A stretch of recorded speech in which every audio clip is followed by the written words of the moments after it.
in a certain direction. Hopefully you know what direction that is, what your vision is for the future, and that's the direction you're going. And we get sidetracked and we run into people who irritate us. We run into situations that irritate us. We get out of alignment, so to speak, with our spiritual nature. So I'm going to speak a lot about our spiritual nature or natural law. You can think of natural law like a tree or a plant growing.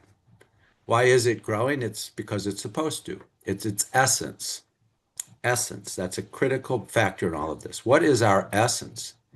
And a tree doesn't work hard to grow, and a tulip doesn't work hard to bloom. They do because they're supposed to. And when we start to really look inside ourselves, deep inside ourselves, and we look, what's our essence? Is that our essence to be full of anger or hatred or regret, guilt? Is that our essence? No, absolutely not. Our essence, our true nature is to grow, to prosper, to be joyful, to live in peace. That's our true nature. And when we are not living that way, our EGS is telling us that. It's telling us you're off track. Now, how do we get off track? And this is where mindfulness comes in and mindset. And I'll tell you something, just before we get into the details on that. My upbringing was in a box. I think we all grow up in a box of some sort. And inside that box, we're full of paradigms, these mental beliefs. And if they're not optimal, people like Dr. Bruce Lipton call them viruses, viruses of the mind. And these are things like guilt. These are things that we hold on to, regret, jealousy, rage, even. These are things we hold on to, baggage, emotional baggage, so to speak. And if we don't let that go, we're out of alignment. And our EGS is telling us you're out of alignment. You're not joyful right now. You're not happy. You're not at peace. Something's off. Now, how does it get off? It gets off because we're not mindful of the present and we're not minding our mind. We're thinking something. Normally, it's about the past or something in the future that's frightening. We're not present. And when we're not present in terms of our thinking, our, our affects our feelings. Physically, emotionally, our body starts to change. Hormones kick in and we feel it. And we don't realize that we actually have control over that. We have control over it by controlling our mind. So instead of letting our mind control us, we're in charge. That's true empowerment. True empowerment. If we don't learn to do that, we go through life with a victim mindset. Like, I don't have any control over my feelings. I just feel what I feel. I grew up with that. You can't change your feelings, John. They are what they are. And as long as you believe that paradigm, that mental construct, you're never going to take charge in your life. And you're just going to go through life wandering, and your EGS is trying to speak to you, saying, wake up, basically, wake up and pull yourself together. And later in this episode, I'm going to ask you to do a little exercise. You can begin to think about it right now. And I want you to think about one person or one situation that's upsetting, that's irritating you. Just begin to think about that. Something that's upsetting you. It's and your emotional guidance system is telling you that. Because if you're upset, okay, you're not aligned with natural law, with natural flow. I'm also going to incorporate some of my own lessons over the years. So about 20 years ago, I was in that mindset of work hard, put your head down, dress up nice for work, do what the boss says, do your best. And if you really stick with it, you might make your way up and make more money and become a higher level executive or something like that, or whatever your profession is. That's the paradigm. That's how it works. And you really have a lot less control than you think you do. But I started to research this and go outside of my own box. So I grew up in the Catholic box.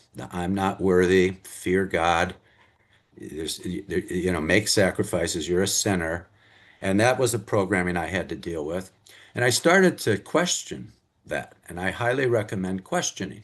Just open your mind and question. Be curious. I started reading more and more from the Buddha's teachings, from Lao Tzu's teachings and the Tao Te Ching. I still read from the Tao Te Ching every morning. I came across A Course in Miracles. What in the world is that? But if you read Eckhart Tolle and The Power of Now, it's essentially all about A Course in Miracles. He uses that terminology just a little bit. But other great teachers, Wayne Dyer referenced it, Marianne Williamson, Deepak Chopra, uh, Dr. David Hawkins, who had a huge influence on me, and I've talked about the map of consciousness in other episodes. It's an incredibly powerful tool. They all referenced A Course in Miracles, so I started to look into that. Long story short, it was channeled over a 7-year period by Dr. Helen Schucman, an agnostic Jewish scientist. And A Course in Miracles is believed by scholars today to be a direct channeling of Jesus. So we've got the Bible and the stories in the Bible to reference, but A Course in Miracles is very powerful. I've been studying that for the last 16 years. I read from it every morning. These teachings, and on my 50th birthday, I spent it with the Dalai Lama, learning about the Heart Sutra and the wisdom of emptiness, as he would call it, letting go. They've studied Thich Nhat Hanh, who's considered the grandfather, if you will, of mindfulness as we know it today. He was exiled from Vietnam back during the war, started Plum Village, excuse me, in France, and has had tens of thousands of people come in to learn mindfulness over the years. He passed a few years ago, but Thich Nhat Hanh. So these people, then I started to really integrate it with science. People like Greg Braden integrating spiritual teachings, ancient natural laws, universal laws with science. Physicists, I've quoted Albert Einstein numerous times about essentially the law of attraction. What we put out, we get back. This is why it's so important to listen to your emotional guidance system, because if you're putting out anger or guilt or shame or grief or apathy, whatever. If you're putting that vibration out, it's coming back. Okay. You reap what you sow. There's another biblical statement. So in science, it's Y is a function of X. The Y's are the outputs, what we reap. The X's are what we sow. And what we sow more than anything else is in the mind, not the brain. A lot of people confuse the brain with the mind, but the mind is much bigger, much greater than what we recognize. So you think about it this way. I teach it as the small s self. It's just essentially the ego. It's the false identity. And the capital S self, which is your true spiritual nature. It's non-physical. And when we learn to tune into our non-physical, our divinity, our connection with God, with a higher power, whatever you choose to call it, with the great Tao. The Tao is essentially the great current. It's the great flow. So it's why trees grow naturally and flowers blossom naturally. It's all Tao, right? Wayne Dyer used to talk about the Tao all the time. So I started to put a lot of time and effort into learning about these synchronicities that happen every day, these cosmic coincidences, and starting to do that. And then in 2010, I'm working over in France, and I am actually told by energy, I call it a presence with a capital P, to start writing again after 9 years of not writing. I stopped writing when my father passed 9 years earlier. And now I'm told to write. I don't know what to write about, and I'm resisting. And I write an award-winning book called Beyond Doubt, 4 Steps to Inner Peace, which is now a fuel course. And the book just came out in audio as well. So now I'm starting to learn these 4 steps, let be, which is be present. It's what this is all about. And when we're present and we're really aware of our thoughts and our feelings, there's a relationship there. And we tune into that using our emotional guidance system. We tune into it. That's true empowerment. So if you're familiar at all with emotional intelligence, so there are multiple components to emotional intelligence, but 2 of the most important are self-awareness and self-management. So what's self-awareness all about? Well, it's anything from knowing your personality.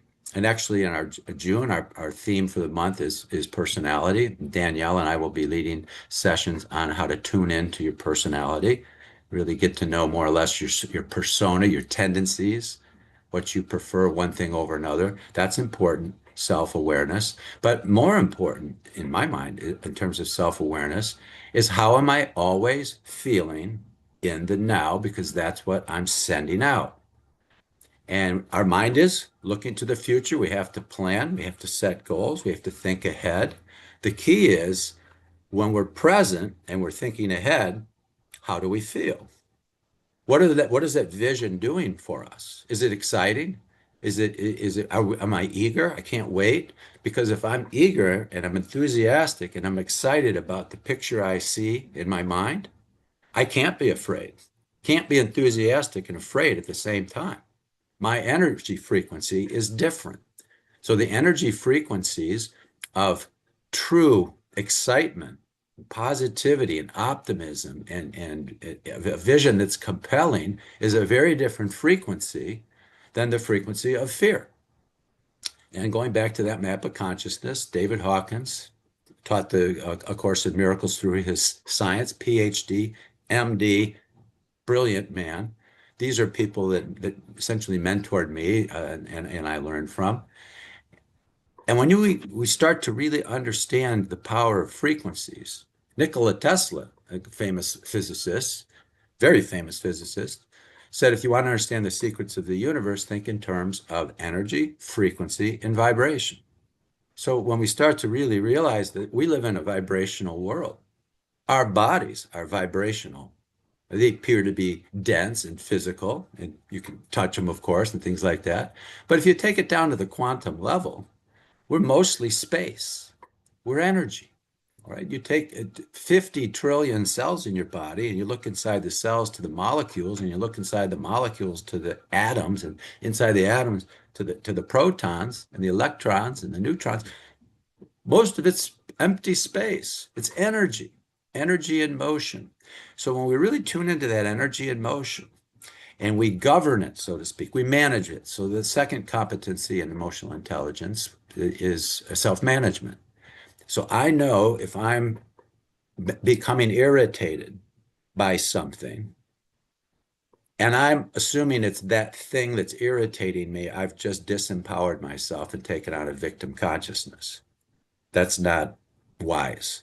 The sage leaders said, you want to truly live a life of joy, of peace, of your natural essence, you want to live your life that way, you need to take charge. You need to control your mind and not let your mind and your ego control you. Don't be confused by that. You take charge.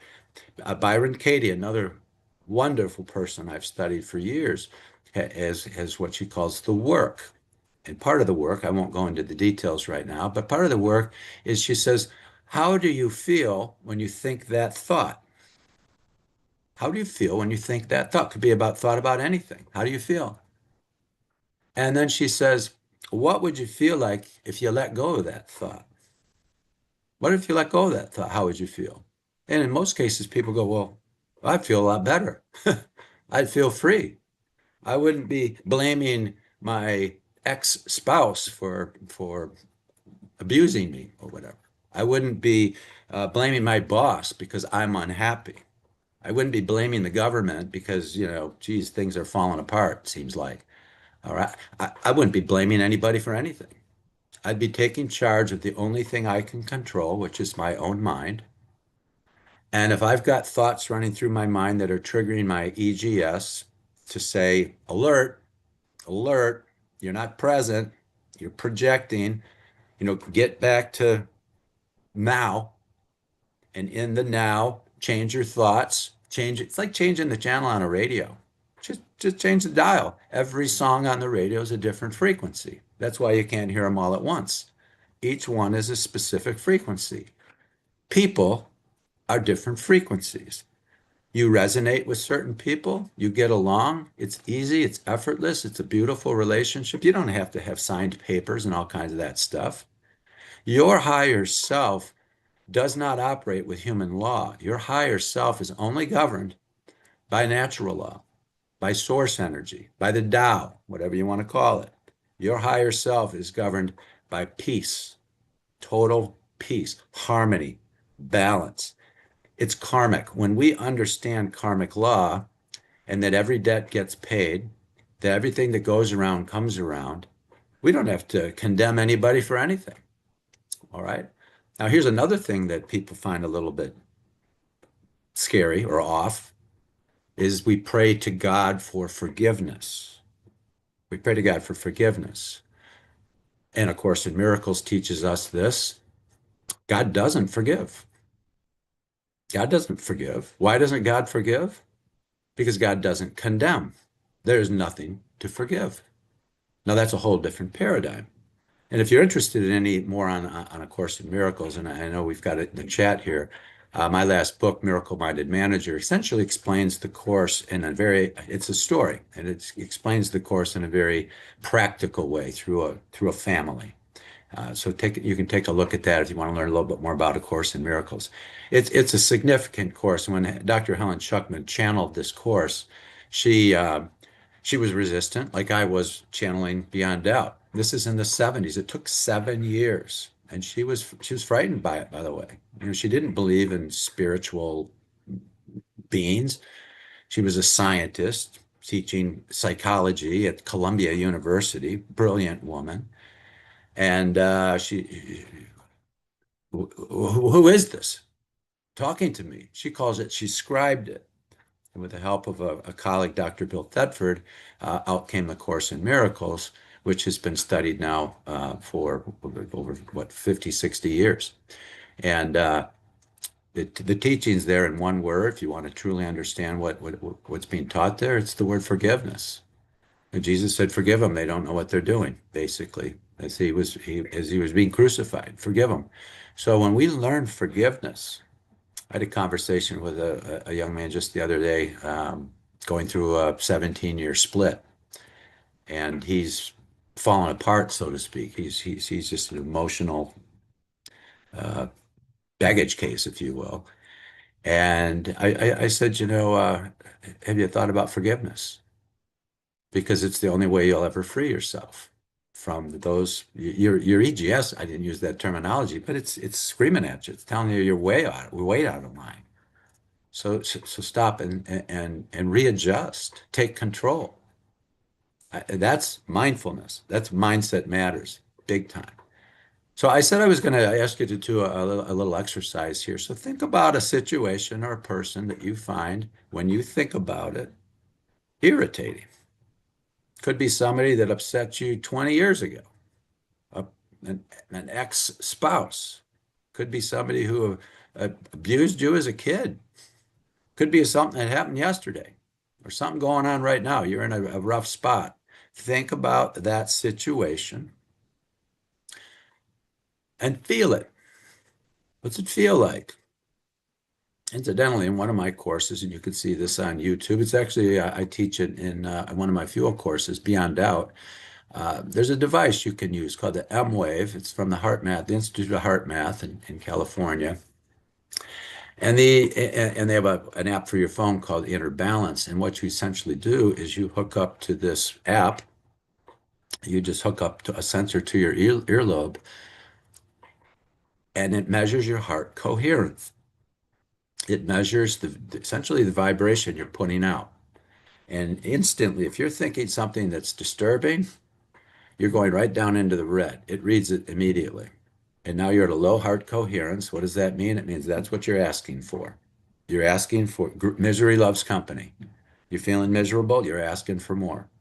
You're feeling angry, you're going to find more things to be angry about. You're feeling conflicted, you're going to see conflict everywhere. Everything you see in the external world is simply a reflection of what you got going on internally. And a lot of people don't like it when I say that, because they're like, no, it's not me. It's that thing out there, that big monster, that dragon.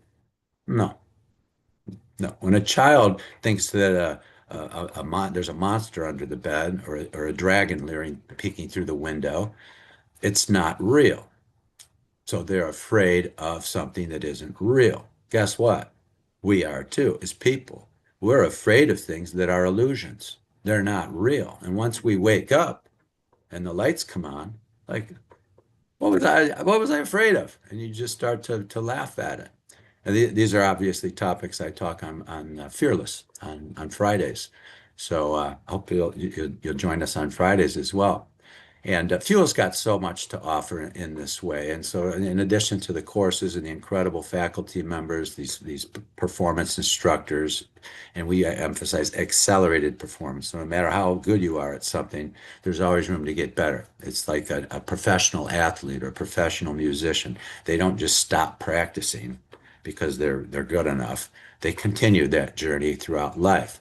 I'm a lifelong learner. I'm studying constantly scientists, spiritual teachers, experiences, observations, and it's just been the most amazing journey for me. And so I'm doing what I can to share that with the world to help people realign with Source and move forward with less effort at a lower speed. Faster isn't faster, so to speak, another paradigm shift. Sometimes we have to slow down to go faster. We have to do less to accomplish more. This is precisely why most people don't get it because the ego say that can't be right. My will be done, not thy will be done. And we have to just keep going, going, going, going. And then suddenly we finally get to a point where we've got some money and we can retire and our body's falling apart or our relationships are falling apart. It's just, Abraham Hicks. I'm a big believer in Abraham Hicks, teaches the law of attraction. Read from that every day. And Abraham teaches that you cannot have a happy ending to an unhappy journey. You can't have a happy ending to an unhappy journey. So we have to think about the journey we're on, the eternal now, how we're feeling now. And if it's not optimal, which means we're calling more optimal energy into our lives, beautiful relationships that show up out of nowhere, financial opportunities that just come out of nowhere, a more physically fit body, more exciting activity coming around us. We're just in the zone, so to speak. Athletes like to call it the zone. We're in a very high frequency state, very high heart coherence state. And because we're like a giant magnet, all of us, we're attracting more of the same. So this is essential. So now thinking about that irritating person or situation and the feelings you have, try this. A third competency in emotional intelligence. By the way, emotional intelligence is one of the most significant differentiators among leaders. The greatest leaders, and this is documented over and over and over again, the greatest leaders have high EQ or EI, emotional quotient, emotional intelligence, very high. Why? Because they're very aware of themselves. They manage themselves well. So if they get out of line, they get back in line quickly. That's self-management. They're also very socially aware of what's going on around them. It's another competency. And empathy, great empathy. Stephen Covey talked a lot about empathy as a major factor in highly successful people. Empathy. So this irritable person is bothering you. Try looking at things through their eyes. That's empathy. Try to feel what they feel. Do you have any idea what's going on in their life? Do you have any idea where that's coming from? What's behind the scenes? And the more curious we become, and the more interested, a lot of people are more interested in being interesting than interested.